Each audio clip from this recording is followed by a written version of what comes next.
Welcome to Hyperlocal, a podcast dedicated to inspiring economic developers, job creators, and community champions.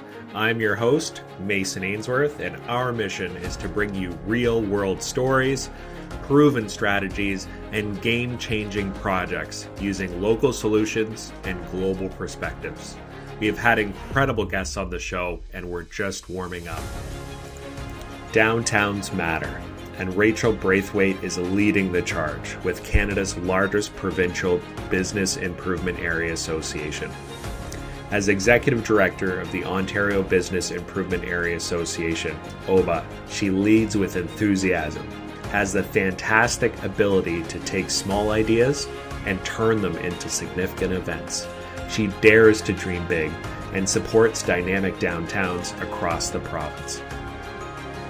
In this episode of Hyperlocal, we unpack activating communities and building a strong BIA, OBIAA's mission, programs, and its upcoming conference, construction mitigation BIA toolkits, business development centers and having resources all in one place, the BIA awards and community improvement plans, actionable advice for economic developers on how to engage with your local BIA, Christmas shopping, supporting local, and the BIA board elections. Rachel's insights are a must listen for anyone passionate about downtowns, building community, and making your main street shine bright. Now let's get into it. Rachel, thank you so much for taking the time to join me on Hyperlocal today. Mason, thank you so much for having me. I've been listening to your podcast and I love learning so much about the amazing economic development initiatives happening across the province. Oh my goodness, you're making me blush. Really appreciate you listening, and that's great. And thank you so much for the support along the way as well. Really excited to get to know you a bit more today, and for our listeners to get to know you and the awesome work you're doing. But we will just hop right into things. I know when I start with folks, I'm always curious, where they come from, how they got where they are today. And you've got quite the story yourself. You currently run the Ontario Business Improvement Area Association, also known as the OBIAA, which collectively represents more than 100,000 businesses, 18,000 property owners, 6 million employees and jobs, and has a current value assessment of more than $70 billion, which is pretty impressive. From your time as the executive director at the Barton Village Business Improvement Area to your time as the executive director for the St. Catharines Downtown Association, and now as your time as the executive director of the Ontario Business Improvement Area Association, I'm curious, what sparked your passion for downtowns and economic development, and how did your journey lead you to where you are today? Great question. It's funny, I've heard this a lot through the economic development field as well, is you never really intend to get there, but you just happen to get there by your passions, your desires, your actions, and so forth. And full disclosure, when I first started in the BIA world, I didn't even know what the term BIA meant. I was really more focused on community activating and I lived just off Barton Village and the newspaper at the time was very negative on Barton Village, and I was in a community group and we were talking about something positive needs to happen. Someone needs to do a festival or something for the community to reinstill that pride and that hope. And then I turned around and said, oh, we can't say someone needs to, we need to. And so we did. And so by doing that festival, I saw kind of firsthand the impact that action had on that community. And the BI approached me and offered me a position. And I kind of got hooked, if I'm honest with you. I find in the BI world, you have this ability to be very hands-on and have really tangible impacts on your community and your downtowns, which is something that I love. I learned along the way because a BIA, you can feel very alone in a BIA world because again, not many people know what you do. kind of confusing to explain. And so I really connected with OBIAA at the time, so the Ontario BI Association, where I'm at now. And Kay Matthews was the executive director at the time. And she was a huge mentor to me, just really kind of connecting me, supporting me, sharing resources that really helped me to grow in that role and continue through my second role at St. Catharines. And then I did join the board as well for OBIAA. So really kind of got ingrained in it, so to speak. Really kind of speaking again to that passion that I had. And so that's why I'm here today, basically. Very cool. I think that's so special in many ways.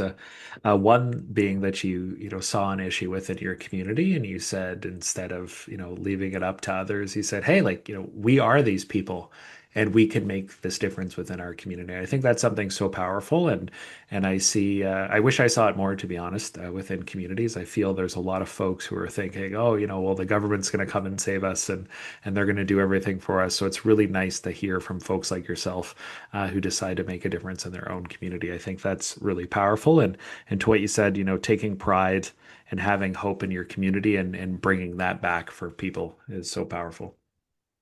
It is. And I understand that sometimes it can be very overwhelming, right? Because you may see so many things you want to change or want to have changed or fixed and it seems your control or your grasp.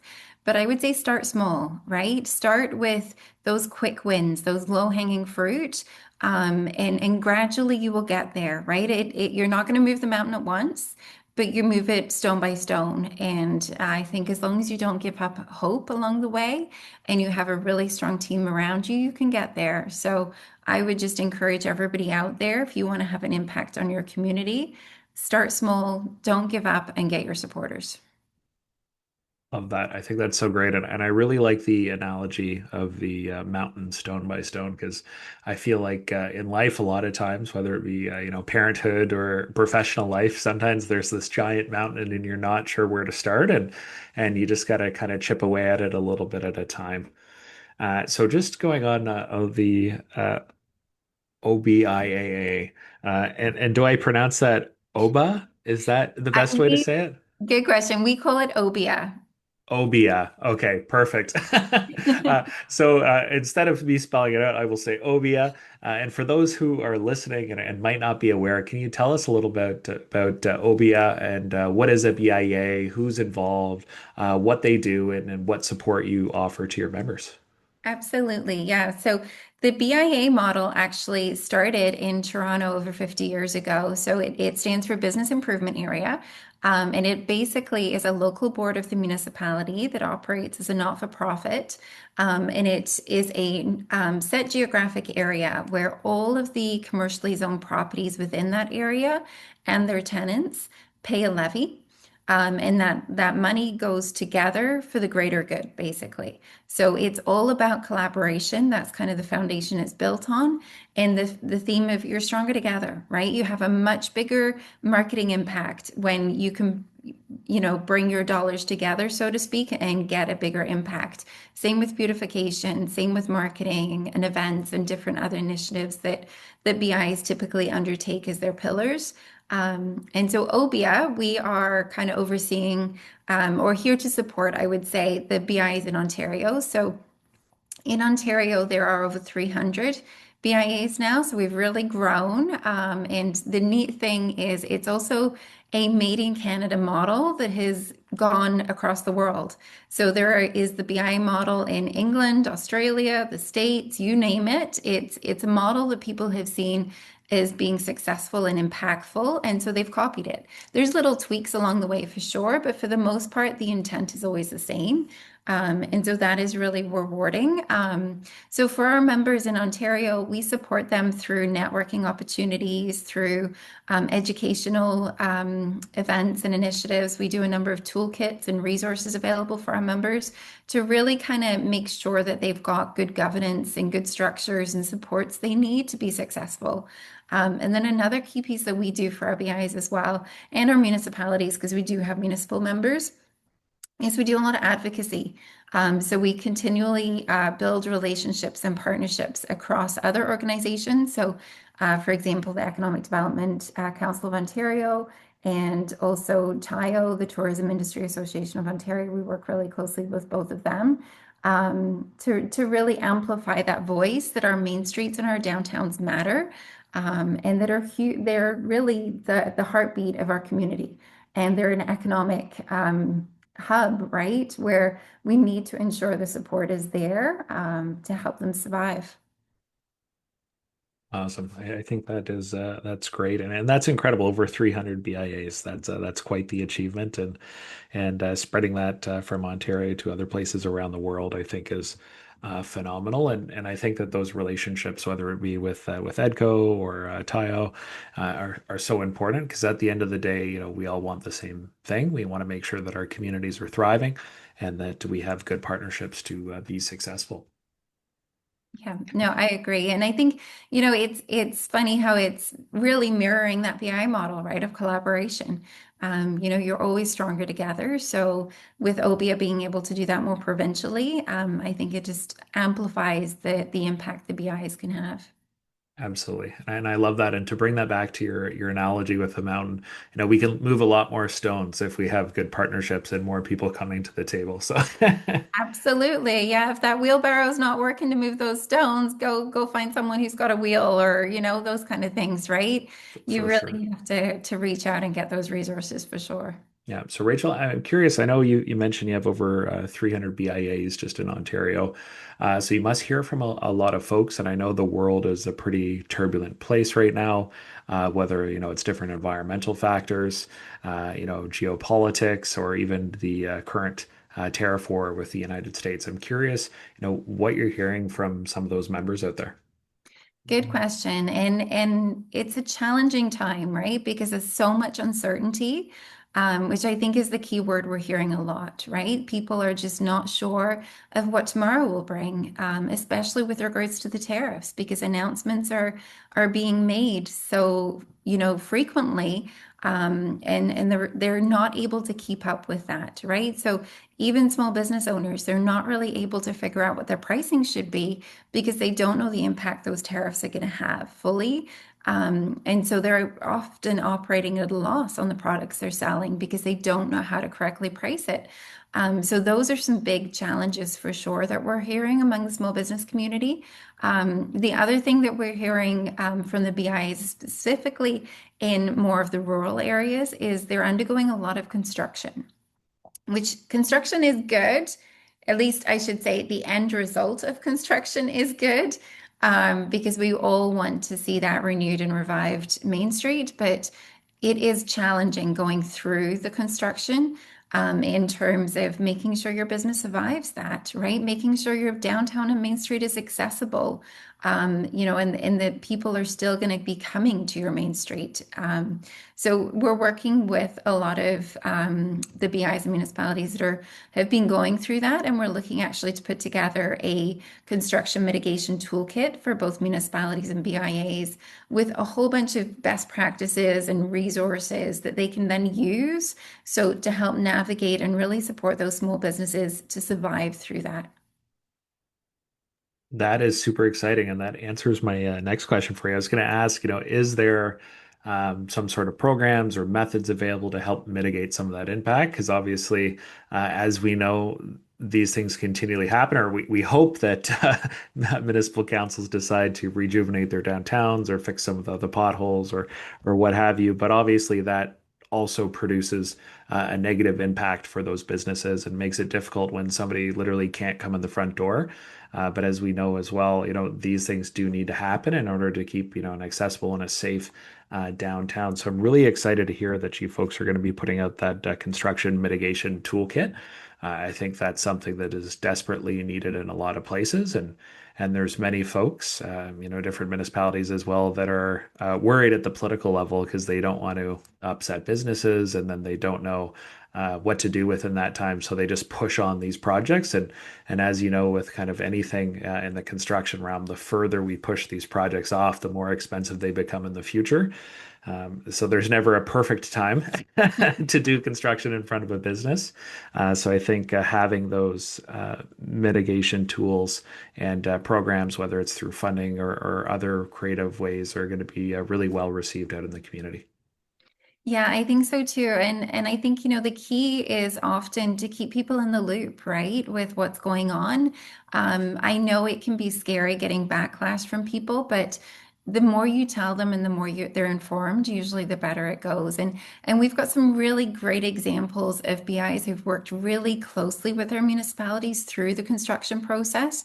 Some have hired their own, architects and engineers to come up with drawings and pitches for what their vision is for that main street, right? And then the BI and municipality have worked together to get that implemented. We've also seen other BIAs where, they look at the future and say, you know what, 10 years from now, we're going to want this. So while we're digging up the street, can we implement it so that it's accessible? Things like increasing power supply, so that they can do string lights or lots of little things like that to really enhance the construction. So it's more big picture thinking as opposed to this is the bare minimum that's got to get done. Really using that as an opportunity to create a beautiful Main Street that fits that future vision, which I think is so important. Beautiful. I think that's a phenomenal idea, which brings us very well as a segue into our next question. I know in economic development, it really thrives on partnerships, as it's pretty clear that BIAs do as well. Can you share a specific story of a successful collaboration between a BIA and a municipality that has driven significant community impact in the past? Yeah, absolutely. So, sticking with construction, Southampton did a really good job working really closely with their municipality and really made that construction process as smooth as possible, being at the table, helping to navigate communication to their members, and really streamlined that. I also would love to do a shout out to Downtown Collingwood, who have a fantastic relationship with their municipality and really work quite closely with them in terms of applying jointly for grants to help then pool their funds together to do initiatives like wayfinding or, different patio-licious programs that they run together jointly.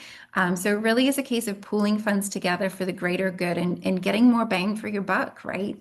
In the town of Collingwood, they also have a business development center, which is a really neat model that we're seeing replicated more and more. And that is where in one building, you're going to get your economic development department, you're going to get your business enterprise center, your chamber, your BIA, and a bunch of other kind of accelerator or business support organizations that are really there for the same reason, to see small businesses thrive and the local economy thrive. So it really makes sense to put them together and work together cohesively. We see that with downtown Burlington. They're in the same building as the Chamber and Economic Development and Tourism, and really have built a very, one-stop shop, so to speak, right? So some really successful models like that we see across the province, which just makes, again, through collaboration, that impact so much bigger.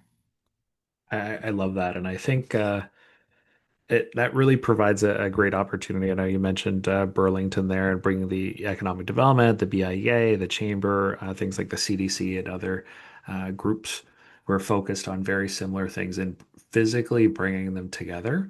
I think that idea of collision is so important when it comes to thoughts and new ideas, and especially if folks are in the same sort of an industry, making sure they have that time to actually get together and whether it's work or elsewhere, but to have some of those discussions and how can we work together, or hey, we're actually experiencing a similar issue, maybe there's a way we can partner and work on this. So I think that's a tremendous example, and I think some real potential for the future for folks to think about. And then definitely appreciate the special shout out to Collingwood. I have a friend, Preya, who works in the ECDev office there, and I know they're doing some amazing things. So I'm sure she will hear that, and they will definitely appreciate that special shout out as well. Thanks. So moving a bit further down the road, I understand you folks have a conference coming up, the BIA conference in 2026, which is in April, from April 19th to the 22nd in St. Catharines of all places, and where Ontario's Main Street leaders gather to learn, connect, and grow. I was curious if you could tell us a little bit about that conference, the awards, and then why people should attend. Yeah, absolutely. So the OBIAA conference is a really good opportunity to kind of hear from those Main Street leaders and movers and shakers, so to speak, right? To hear those best practices that are happening across the province and further afield, even. So they're tangible ways and methods you can just then take home with you and implement, right? So it's a 3-day conference and it's very jam-packed.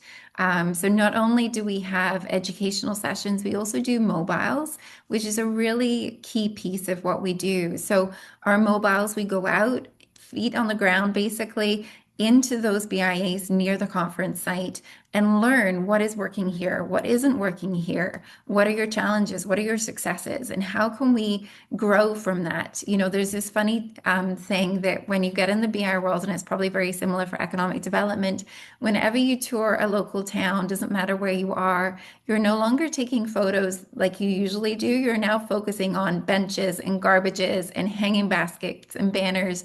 And it's a real key giveaway to show that you're in the BI world because your phone is filled with those photos.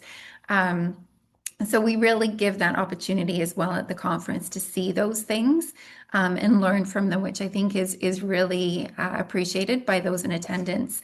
And the awards piece is another key piece of our conference. So we do a very special awards night for anybody really that is wanting to learn and kind of feels that they deserve an award. And honestly, most of our BIAs do because they really do go above and beyond in creativity, in passion, and in making changes in their downtowns.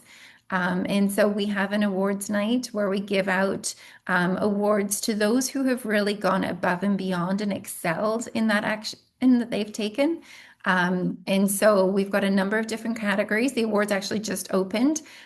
So take a look on our website and apply. You do not have to be an OBIAA member. You don't even have to be a BI. You can be a municipality applying as long as it's being done in partnership or in a Main Street and a BIA. So it is a great opportunity for those to get credit where credit is due, but that often don't get the credit for it, right? In the BI world, and I'm sure economic development world too, you do a lot of behind the scenes work where it's not bragged about, right? And so this is a really good opportunity for people to come and brag about what they've done and the impacts they've had. And then our members and attendees can learn from that, right? We also do a trade show at our conference. So it's a good opportunity for attendees to kind of see some of the really kind of state-of-the-art suppliers and partners that are out there working with BIAs to build their kind of catalog of who they can call, so to speak, for resources and such. So yeah, the conference is a lot of fun, but also a lot of work, right? So you've got to balance both, but at the end of the day, the feedback we get from our attendees is that they really value most the networking. Just being able to connect with people from across the province and further afield that are doing what they're doing and learn from them is huge. I think that's phenomenal. And I can say, as someone who has actually been to the conference before, I think it was probably about 10 years ago now, so it's been a bit.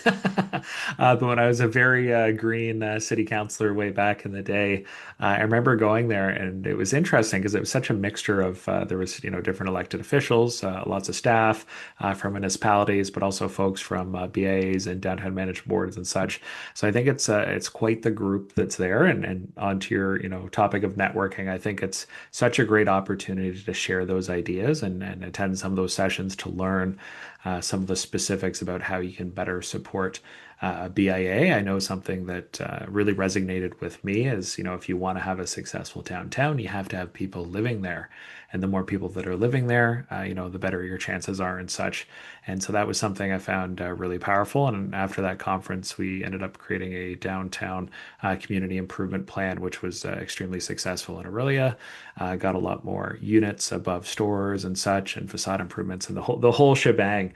But it's from areas like that and conferences where you get to learn some of these things, discuss them, and then really implement those in your community. So clearly, it's making a big difference, and highly recommend folks to attend. Yeah, I agree. And thank you. I love how I feel like our paths have crossed in the past so much, but we've never, I don't think, actually met before. So it's really amazing that it takes a podcast to connect us.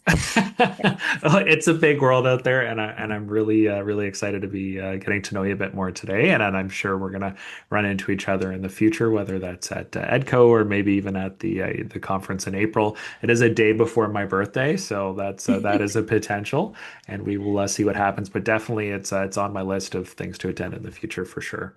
Amazing. And I'm sure we can get some birthday cake in there for you. Okay. I love that. That's so great. Continuing the BIA Insights trend, I was curious, through your experience in the past and now, are there any specific secrets to success in creating a strong BIA or, tried, tested, and true methods that people, whether they're in economic development or within a BIA proper, or even just a local business that is a member of a BIA, are there certain things they should focus on to improve their area? Good questions. So I feel there's a couple things. So one thing I always say to any BIA is the stronger your governance, the stronger your foundation. So I would say as a local board of the municipality, there's a lot of rules to follow, unfortunately, but making sure you have very good governance is so important. And then it will make that rule following so much easier and just make you more successful and more impactful too with what you do. And then the other thing I would say is, as a member in a BIA, I am a big believer that the more you put into something, the more you get from it, right? So, and obviously being respectful of everybody's time. I know our small businesses are very busy, but even just making sure you're keeping up to date with the newsletters or that you're following them on social so you know what's going on. Um, BIs don't want to waste your time either, and they really will only be sending things that are pertinent and important to you. And it is very specific to that area that you're in. So I would say making sure that you're in the loop with those things is a first place to start. But if you have the ability or capacity to join a committee or join the board, I think that's where you get a lot of value because you have the ability to really guide and lead the BIA, right? If you've got a vision for what your downtown and Main Street should be in 10 years, make sure you're voicing that, right? Making sure that you're not just saying talking from the side, but you're actually getting your hands in there and saying, you know what, I want to be part of this future vision. How can I help? And being at that table, I think, is what would make the BI most successful. Awesome. I think that is great advice, and also just a note. I know I think it's all municipalities at the same time, but their BIA elections are next year, in tandem with the municipal election, correct? You've got it. Yeah, I love it, Mason. You're Yeah, so so run for your local BIA if you're a business member down there, and make sure you get involved so you can be involved in some of this wonderful stuff. absolutely. And if you want to check it out before you jump in, so to speak, the BI board meetings are open to the public. So it really allows members to kind of check out what goes on and what's discussed and see if it's for them, which hopefully it is, right? But yes, you're completely right. The BI board elections follow the terms of council. So every time there's a council election, there is a BIA board election. So yeah, check those out in your local BIA for sure. Very cool. So just tying things into more economic development proper, for somebody working in an economic development office in a municipality where they have a BIA in their community, I'm curious, what are some of the key steps you'd recommend for them to actively support their BIA, whether it be the board or the members? And then also, how do you recommend the best way to build a strong relationship between the BIA and the Economic Development Office or person, depending on the size of the municipality, obviously, because there are some major differences, as you know. Yes, there are lots of differences in size, right? For sure, and capacity.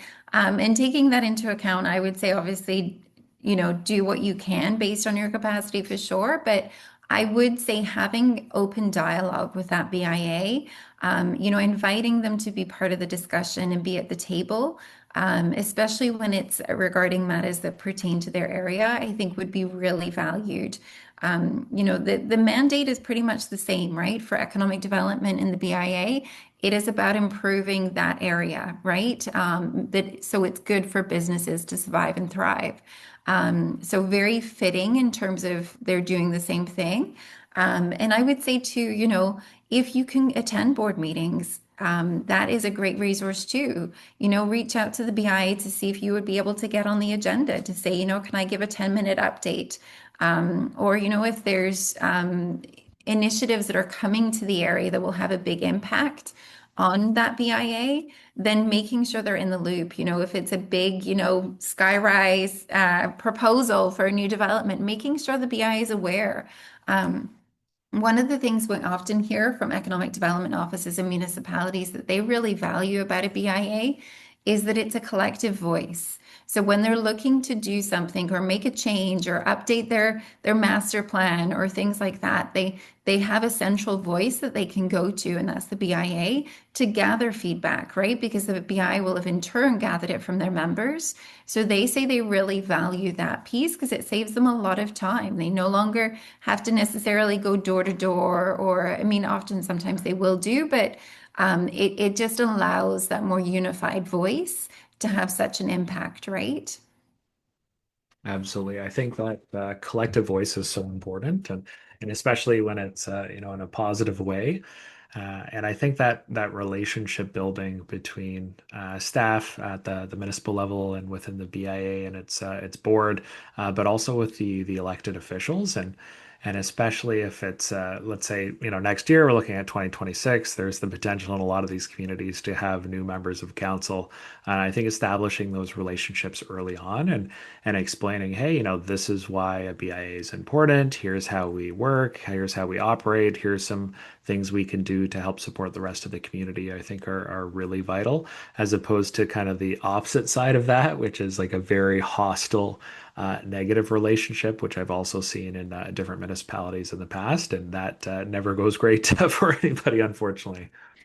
No, it's so true. And I think that's another piece, right? It's so important to have it go both ways. I was in actually downtown Burlington chatting with Brian from the BIA there, and he had this really good advice. And he basically says, if you take criticism from someone, you should make sure they're also giving compliments. So don't make sure it's always balanced, not just one-sided. And I think that is so true in your relationships, right? You need to make sure that you're not just critiquing everything, but you're also giving praise. And I find municipalities, it's hard for them to kind of brag about what they're doing.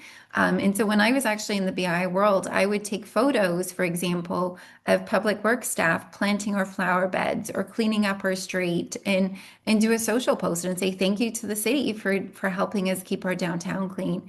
And those posts were some of the more popular posts that we would do because people loved that action and loved being able to see people roll up their sleeves and help out, right? So I think there's little things like that too that a BI can really help partner with the city on because it would lose it a little bit of the message if it was posted on the city's channels because it's very awkward when you're bragging about yourself, right? But when you allow the BI to do that, it hits a different note and it really goes where it's supposed to go, right?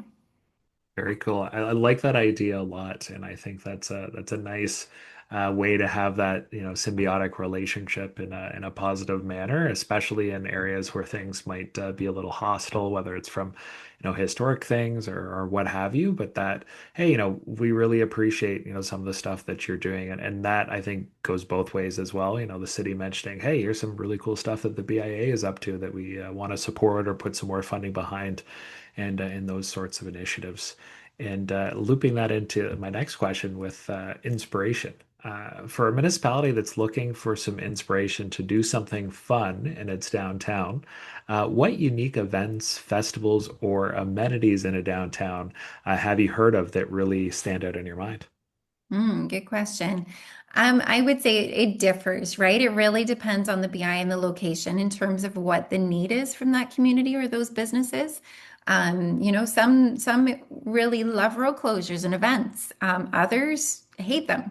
So it really is a case of knowing what they want, and that's where BI can really help come to the table in terms of sharing what the feedback is. Some really kind of, I guess, tangible things too that we've seen be successful is cultural events. We've seen an increase in more cultural events being offered on our main streets and our downtowns, and they draw a lot of tourism. So I would suggest working with a local group that is from that culture to give them space to showcase their events or their celebrations or their festivals, because often there's a gap with that. And when you help fill that gap, you draw from a much bigger audience of people who are like, I've been searching for something like this for so long, and now I finally found it. And they come back year after year because you become known almost as that central hub for that culture. So I would really suggest those kind of initiatives. I would also suggest, if you want to start smaller than a big event per se, historical walking tours or cultural walking tours are really popular. We used to do those in downtown St. Catharines, and the first one we did, we had a couple come from the city of Mississauga, and they had come and stayed overnight in a hotel, and they said that they wanted to make, a weekend getaway of it.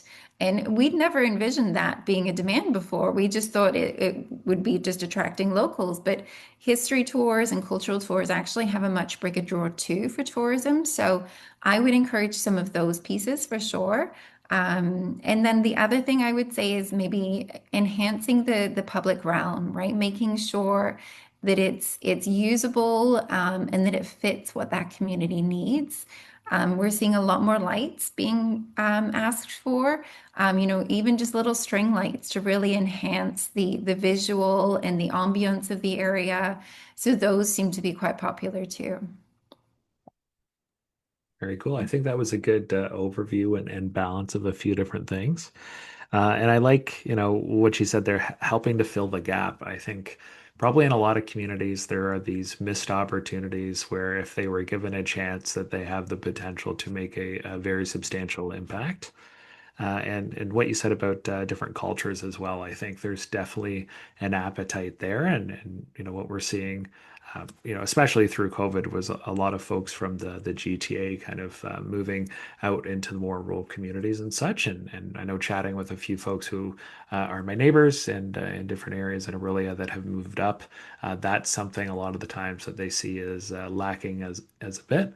And a big reason is when they come from someplace like Toronto or another major city around the world, they're used to having this huge amount of cultural events and being able to celebrate some of their events and festivals. And when you go to a spot where there's not that, it's, hey, this is something lacking.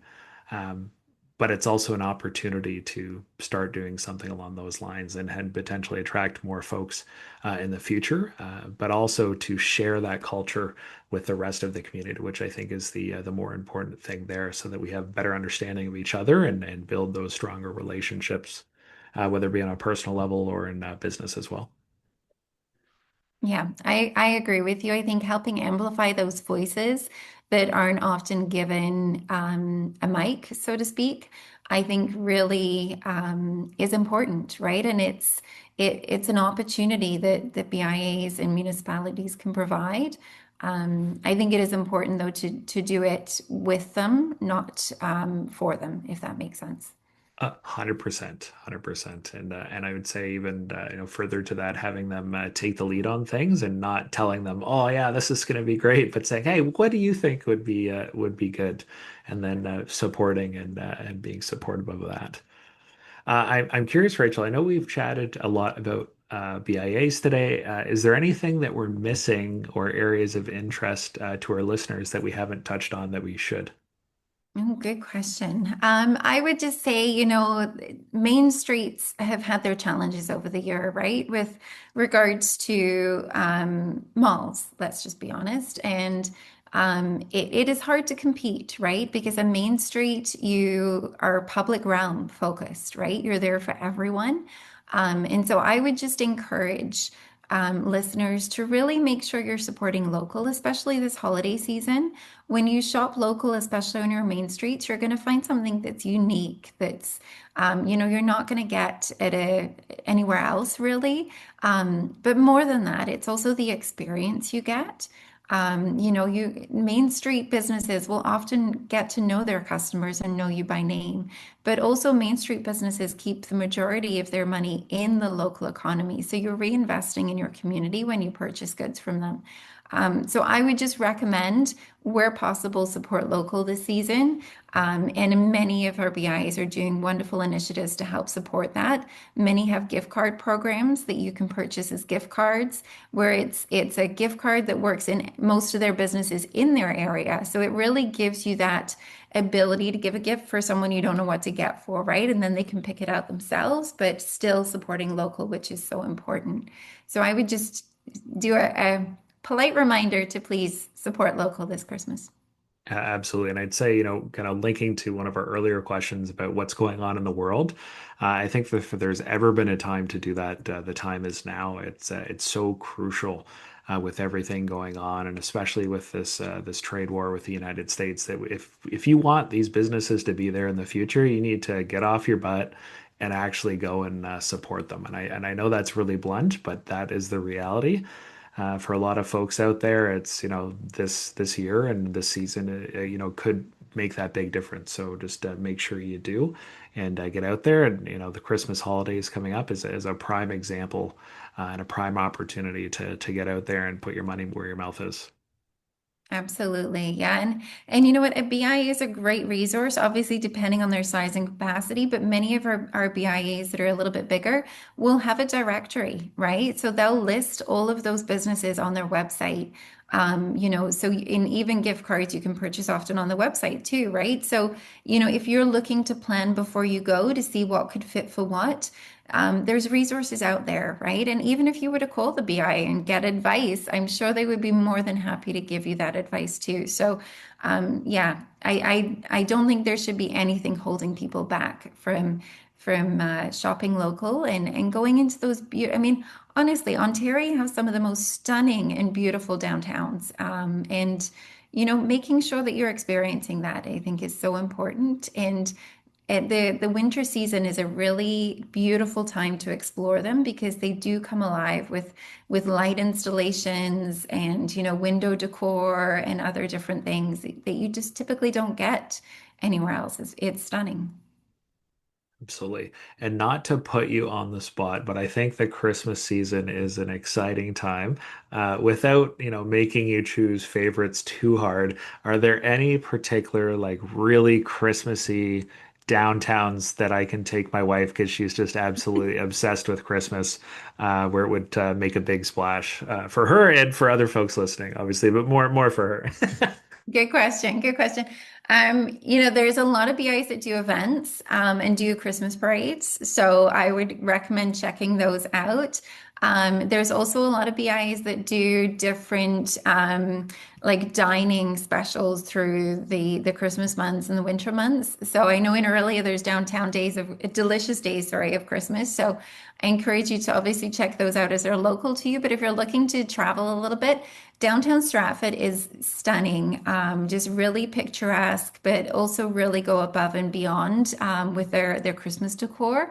So I would recommend them. I mean, honestly, most of our downtown, or almost all of our downtowns are stunning. So really, you can't go wrong. But yeah, downtown Stratford is one for sure. I would also suggest in downtown Burlington, they have the Village Square, and it is a hidden gem.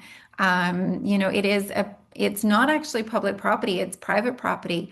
But this property owner has created this beautiful kind of old worldy village square. Reminds me very much of like an old English village, so to speak, with like cobblestone streets and has actually an English telephone booth. And so, yeah, if you're looking for something magical, there's usually something in every downtown, but those are a couple that I would also recommend for sure. Okay, very cool. I like that a lot. And thank you for the Aurelia shout. I definitely appreciate that. And we'll send that over to our folks in our BIA. So we have a closing tradition on the podcast. We have a mystery question, and that can kind of take a few different forms. That could be me coming up with some random question on the spot. That could be somebody submitting a question from the audience. So if there are folks who are listening, if you do want a question asked, feel free to you can message me or you can put it in the comments, and happy to bring those up in the future. But this particular question actually comes from somebody you know fairly well, which is Belinda from the town of Minto. Amazing. Belinda's amazing. Oh yeah, she is a superstar, and I know she also won one of the awards, I believe, last year for the work they did That's with the right. Move to Minto campaign and some of the other stuff. So superstar. So I thought that this question would be fitting coming from her. And the question is, imagine you just found a suitcase with $1 million and it's earmarked for economic development, but there's no note on how to spend it. Where would you invest it to make the biggest impact? And what's the quirky or unexpected project that you would secretly fund on the side? Oh, I love that. Wow, what a question. Obviously downtown. I figured as much. Um, you know what? I feel lights have a big impact. So I would probably invest in string lights or, if that wasn't there already, some form of lighting that really helps enhance and add ambiance to the area. And then so many options, $1 million. I mean, it could easily go through CIPs for our small businesses to help them, improve facades and things like that. Or, a marketing campaign to really get a beautiful video of what's special about that downtown would be really neat too.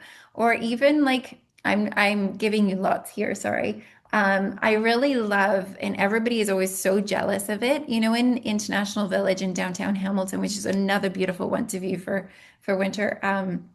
They have the archway, and everybody is always so jealous of that archway because it's a beautiful entrance piece to know that you're coming into the downtown and the BIA. So some form of wayfinding, but entranceway signage, I think, is always really impactful too. Yeah, there's so much. And then it obviously depends on seasons, right? Like, I mean, if we're going summer or spring, then probably some flowers and some trees. And, like there's so many options with this. I wish it was more than $1 million. Yeah, isn't that the truth? I know, it could get easily spent. Yeah, no, that's a fantastic answer, and I'm sure Belinda will appreciate that as well. I really like the example as somebody who has not been recently to downtown. I will definitely have to check out that archway. That sounds like something that's very cool, and I think you can never go wrong with marketing dollars, and especially when it comes to video. I think that's so important to actually show people, these things. I know we talked about a few different amenities earlier in downtowns, but there's one thing, hearing about them or reading a bit of text, but when you actually see it, and Mhm. it's like it's just this, powerful, like, wow, like that is so cool. Like, wouldn't it be nice to go and see that or experience that? And especially when it comes to seasonal stuff, there's so many great seasonal events and cultural events throughout the year, and seeing is believing, I think. So I think you hit the nail on the head, and lighting just goes so far. Even my wife and I were chatting the other night about our son who just turned 1, and we're like, what Christmas lights are we going to take him around at night and show him? Because we love doing that in the past, and so lighting does make a giant difference. It does. It does. And you know what? If you're looking for really special ones that are a little bit further away, so downtown Burlington at Spencer Smith Park, they have beautiful light displays. Obviously, the same with Niagara Falls. So there's a lot of really kind of wow light displays that you can walk through, and they're standalone. You can get your photos taken in them. And I did that with my girls when they were younger. They're a bit older now, but when they were younger, we did that and they loved it. Very cool. Well, Rachel, thank you so much for taking the time to join us today, and wishing you all the best with BIAs in the future. Thank you so much, Mason, and hope to see you either at EDCO, as you said, or at the OBIAA conference in April. Sounds like a plan. Thank you for joining us on Hyperlocal. Real stories, real impact, local solutions, and global perspectives. If today sparked an idea, share it with your network and tag us. If you loved today's conversation, hit subscribe, leave a review, and share it with that one person who needs to hear it. Thank you so much, and let's keep the momentum going.